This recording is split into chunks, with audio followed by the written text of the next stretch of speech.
तो फाइनली कल के डेट में आपने मार्केट की तबाही को देख ही लिया होगा। आपको पता ही होगा कि भाई मार्केट के अंदर किस तरह की तबाही मची है कल के डेट में और किस तरह की बर्बादी हुई है। चाहे आप किसी भी इंडेक्स के अंदर देख लीजिए, Nifty, Sensex, Nifty, bank Nifty या फिर small cap, mid cap, large cap, micro cap, किसी भी इंडेक्स के अंदर देखेंगे तो आपको यही देखने को मिलेगा कि भाई वहां पर गिरावट अच्छी खासी हुई है। लेकिन मेन सवाल हमारा ये नहीं है कि कल के डेट में गिरावट हुई है, बर्बादी हुई है। जो कुछ भी हुआ वो कल के डेट में जो होना था हो गया। मुद्दा मेन यहाँ पर यह आता है कि अब आगे क्या हो सकता है, क्या पॉसिबिलिटी बनती है और क्या सेंटीमेंट बन रहे हैं मार्केट के, इसके ऊपर हम डिटेल्स में बात करेंगे। और कल के डेट में जो गिरावट हुई है उसको भी समझना बहुत ही जरूरी है। तो वीडियो ओवरऑल बहुत इन्फॉर्मेटिव होगी। देखिए, आप स्टॉक के निवेशक है या फिर म्यूचुअल फंड के निवेशक है, आपको एटलीस्ट पता तो होना चाहिए कि भाई मार्केट के अंदर ये चल क्या रहा है और क्यों चल रहा है और कब तक चलेगा। ये दो तीन बातें बहुत जरूरी है जो कि आपको क्लियर होना चाहिए। तो अगर आप कहीं पर भी निवेश कर रहे हैं या निवेश करने के बारे में सोच रहे हैं तो ये वीडियो 100 to 10% आपके लिए यूजफुल वीडियो होने वाली है। तो वीडियो को लाइक करके एक शेयर जरूर कर दीजिए। चैनल को अगर अभी तक आपने सब्सक्राइब नहीं किया है तो चैनल को भी जरूर सब्सक्राइब कर रहे हैं, क्योंकि आपको पता है कि भाई इस तरह की इंटरेस्टिंग कंटेंट मैं आपके लिए लेकर आता रहता हूं। देखिए, सबसे पहले थोड़ी सी बात तो हमारे को करनी पड़ेगी कि भाई मार्केट के अंदर ऐसा क्यों। ऑफ कोर्स आपको रीजन पता है, बट दूसरी बात ये भी कि आपको बहुत सारी जगहों से सुनने को भी मिला होगा और आपको भी पहले से पता है। तो ये सारी चीजें अपनी जगह पे ठीक है, लेकिन अगर बात चल रही तो थोड़ा सा तो बात करनी बनती है। देखिए, रीजन ये है कि भाई अगर आप ग्लोबल मार्केट को देखेंगे, मैं इसके बारे में पहले क्या बोल चुका हूं उस पर भी मैं आ रहा हूं, उसको भी बताना जरूरी है।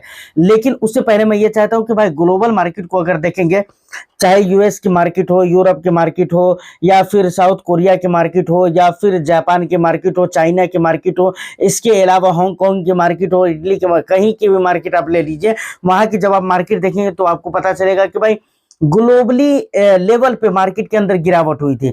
ये गिरावट एक तरह से पूरे लगभग मैक्सिमम देशों के अंदर गिरावट थी। ठीक है, ये तो सबसे पहली बात है, ठीक है ना। और दूसरी बात, खास बात यह है कि हमारे इंडिया के लिए, तो इंडिया में अब रीजन की अगर मैं बात करूं तो वो जो पुराने रीजन हैं वो तो है ही है मार्केट के अंदर, जो चल रहे हैं वो तो चल ही रहे हैं। और आपको पता है कि भाई आज 27 तारीख है, कल 26 तारीख थी, ठीक है ना। तो ये सबसे बड़ा रीजन था जिसकी वजह से मार्केट के अंदर गिरावट हुई थी, ठीक है ना। क्योंकि एक यूएस से न्यूज भी आया था। वो न्यूज क्या था? वो न्यूज ये था कि भाई ऐसा है कि 50% का जो टैरिफ है, 25% का पहले लगाया गया था, बाद में 25% का जो लगाया गया है, वो वाला टैरिफ जो है वो वाला भी इंडिया के अंदर लागू हो जाएगा। इंडिया के ऊपर वो टैरिफ लागू कर दिया जाएगा, समझ रहे हैं ना। इस बात को आप सोचिए। और ये सबसे बड़ा रीजन रहा है जिसकी वजह से मार्केट का सेंटीमेंट खराब हुआ। तो दो रीजन आप यहाँ पर कह सकते हैं। सबसे पहली चीज कि ग्लोबल सेंटीमेंट की वजह से, ग्लोबल बुरे सेंटीमेंट की वजह से मार्केट के अंदर गिरावट हुई है। और दूसरी बात करें तो भाई टैरिफ का जो समय सीमा है वो करीब आ चुका है। तो ये दो रीजन है, मेजर रीजन, जिसे आप मान सकते हैं कि भाई मार्केट के अंदर गिरावट हुई है। और मान नहीं सकते बल्कि यही रियल रीजन है, ठीक है ना। अब देखिए, ये तय कर दिया गया। अब यहाँ पर सोचने वाली बात यह है कि इस समय तक के, कल के डेट में जो ये न्यूज निकल कर आया है, उसके बाद कल मतलब कल परसों के डेट में, कल मार्केट खुलने से पहले पहले तक जो ये न्यूज निकल कर आया है, वहां तक बहुत सारे लोगों को ये उम्मीद थी कि भाई यूएस ने जो इंडिया के ऊपर टैरिफ लगाया है, हो सकता है कि उसमें बाद में समय सीमा आने तक कुछ कटौती हो जाए या कुछ कम कर दिया जाए, जो कि पॉजिटिव हो जाए इंडिया के लिए। लेकिन ऐसा कुछ नहीं हुआ। डायरेक्ट कहा गया है कि नहीं भाई, रसिया से तेल खरीद रहे हो, हम तुम पर टैरिफ लगाएंगे तो लगाएंगे, और जो लग गया वो इंडिया को पे करना पड़ेगा। तो ये बहुत बड़ी चीज है। अब देखिए, अब मैं थोड़ी सी अपनी बात करना चाहूंगा जो इससे पहले की 2-3 वीडियो में मैं आपको बता चुका हूं। 2-3-4 वीडियो आप देख लीजिए। अगर पिछले 4 दिनों की वीडियो आप देखिएगा ना, तो जो जो चीजें कल के दिन बाजार में हुई है वो सारी चीजें मैं आपको बता चुका हूं। मैं आपको पहले से ये भी बता चुका हूं, इससे पहले आपको ये भी बता चुका हूं कि भाई इस वीक में मार्केट का माहौल बहुत बुरा रहने वाला है और बहुत सत्यानाश मचने वाला है, ठीक है। इससे पहले मैं आपको ये भी बता चुका हूं कि भाई उसके पीछे का रीजन क्या है। रीजन ये है कि टैरिफ, और टैरिफ का समय जैसे जैसे करीब आएगा वैसे वैसे गिरावट होगी। बुध के बारे में भी मैं बोला हूं कि बुधवार को भी गिरावट होगी। आज देखते हैं मार्केट कैसा रहता है। उसके बाद जुमरात आता है, तो जुमरात एक दिन आता है, क्या होने वाला है। उसके बाद फ्राइडे को अक्सर चांसेस रहते ही है विदाउट रीजन की मार्केट के अंदर गिरावट होती है, अक्सर ऐसा देखने को मिलता है। तो आगे आज आपने देखा कि मंगलवार को गिरावट हो गई, बुध है, मुझे लगता है आज भी गिरावट होगी, क्योंकि आज 27 तारीख है। और मैंने आपको पहले भी बताया हुआ था कि ये 27 तारीख से पहले और बाद में गिरावट होगी, और उसका फुल रीजन क्या रहेगा पता है आपको? वही टैरिफ रहेगा।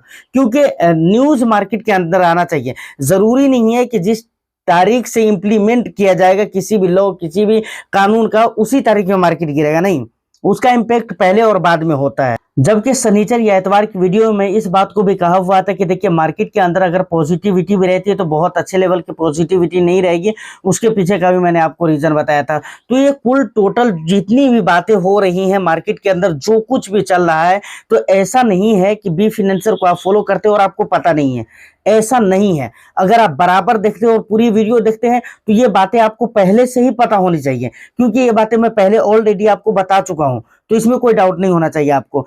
अब बात आती है कि भाई अब आगे क्या रहने वाला है, तो आगे की जो बात है इस वीक का तो क्लियर है भाई कि मार्केट बहुत अच्छा नहीं रहेगा, बल्कि खराब होगा, और मैक्सिमम ट्रेडिंग सेशन खराब यहां से निकलने वाले हैं। ये बात पहले याद रख लीजिए, ठीक है।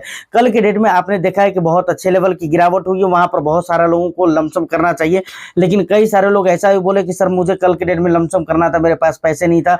तो इसके ऊपर भी मैं आपको बराबर बता चुका हूं। कई मरतबा पूछते हैं लोग कि सर मेरे पास 5 लाख रुपए है, 3 लाख रुपए, 2 लाख रुपए है, तो मुझे कितना लमसम करना चाहिए। मैं बराबर कहता हूं कि भाई बहुत कम का लमसम करिए, क्योंकि लमसम जो है ना, मार्केट की जितनी अच्छी गिरावट हो उस लेवल पर अगर लमसम करते हैं तो वो आपको वेल्थ क्रिएशन में बहुत ज्यादा हेल्प करता है। तो लोग क्या करते हैं ना, छोटी मोटी गिरावट पे जो है ना पैसा ढकेल कर डिप्लॉय कर देते मार्केट के अंदर, और जब बड़ी गिरावट होती है तो उनके पास पैसे ही नहीं रहते। कल के डेट में अगर देखें तो काफी समय के बाद इस तरह की गिरावट हुई थी, तो इस तरह का मौका बराबर नहीं मिलता है मार्केट के अंदर, ठीक है ना। तो इसलिए मैं कहता हूं कि भाई अब आगे की अगर बात की जाए तो मार्केट का सिचुएशन तो ऐसे ही रहेगा, ठीक है ना। रीजन वही है जो पुरानी चीजें है, कुछ नया होने को नहीं है, ठीक है। एफआईआईज हमारी मार्केट से बेच ही रहे हैं, बहुत सारा माल बेच दिया, अभी भी बेच ही रहे हैं, कई कई जगह पे, कहीं कहीं पर थोड़ी बहुत खरीदारी भी होती है, लेकिन बहुत ज्यादा माल उसने बेच दिया है और अभी भी बेच रहे हैं, और अभी जो खरीदारी कर रहे हैं तो उसकी बिकवाली के सामने कुछ नहीं है। ये बहुत जरूरी चीज है। तो मार्केट का सिचुएशन जो है अभी ये ऐसे ही रहेगा, ठीक है ना। मैं ये नहीं कह रहा हूं कि हर रोज गिरावट ही होगी, बीच में नेगेटिव पॉजिटिव दोनों चलेगा, ठीक है ना। कभी पॉजिटिव भी रहेगा, कभी नेगेटिव भी रहेगा, ऐसा चलता रहेगा, ठीक है ना। लेकिन ये चलेगा। अभी कब तक चलेगा? आने वाले जो क्वार्टर के रिजल्ट जब तक सही नहीं आ जाते हैं तब तक इस बात के बारे में पूरी तरह से विश्वास करना या इस बात पे बिल्कुल दिमाग लगाना कि नहीं मार्केट ठीक हो जाएगा, बिल्कुल बेकार है, बिल्कुल फजूल है। इसमें बिल्कुल आपको दिमाग नहीं लगाना चाहिए, क्योंकि कई सारे रीजन भी जिसकी वजह से मार्केट खराब है। और दूसरी बात, मार्केट का सेंटीमेंट जो है वो ऑलरेडी मतलब गिरावट वाला तो है ही है। अब आखिरी बात और भी बच जाती है कि भाई ठीक है, म्यूचुअल फंड इन्वेस्टर होने के नाते या स्टॉक के इन्वेस्टर होने के नाते हमें क्या करना चाहिए इस समय पे, कौन सा कदम उठाए कि हमारे लिए वो राइट साबित हो इन फ्यूचर।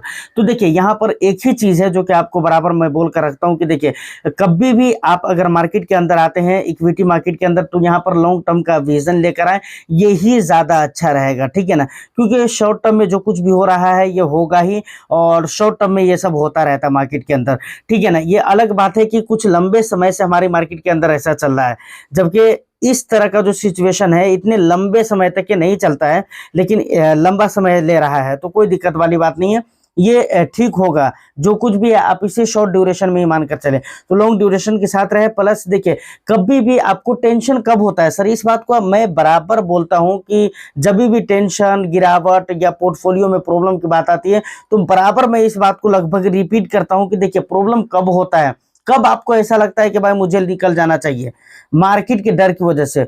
उस समय लगता है जब आप अपनी पोर्टफोलियो में एलोकेशन सही से नहीं किया हो।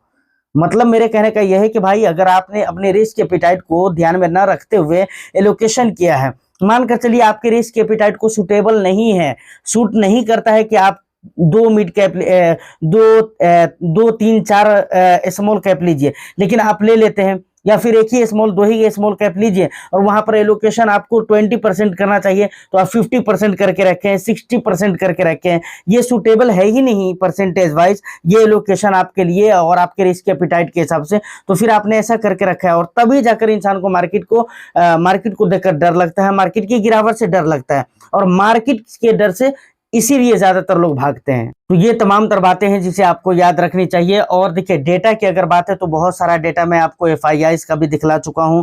उसके बाद रीजन की बात है, बहुत सारे रीजन मैं आपको पहले भी दिखला चुका हूं। बिकवाली जो कल के डेट में हुई है उसको भी आप देख लीजिएगा, बहुत सारे वेबसाइट पे आप देख सकते हैं, चेकआउट कर सकते हैं, ये चीज छुपी हुई नहीं है। तो आप भी खुद भी कुछ रिसर्च करिए, पढ़िए, ताकि जानकारी बढ़ेगी, ठीक है ना। बस इन बातों पर आप गौर करिए और थोड़ा सोच समझदारी के साथ, मतलब वही है कि आप हिसाब किताब से अपना इन्वेस्टमेंट करते जाएं और लगातार मार्केट के अंदर बने रहें, क्योंकि ऐसे सिचुएशन में अगर निकलेंगे तो सिर्फ नुकसान होगा। उम्मीद करता हूं कि इन्फॉर्मेशन और वीडियो आपको अच्छी लगी हो तो बस एक लाइक कर दीजिए, शेयर कर दीजिए। चैनल को अगर अभी तक आपने सब्सक्राइब नहीं किया है तो चैनल को भी जरूर सब्सक्राइब कर लें, और आपका जो भी वैल्यूएबल फीडबैक है आप मुझे कमेंट सेक्शन में जरूर बताइए। मैं फिर मिलता हूँ किसी नेक्स्ट वीडियो में, जब तक के लिए all the best, thank you for watching.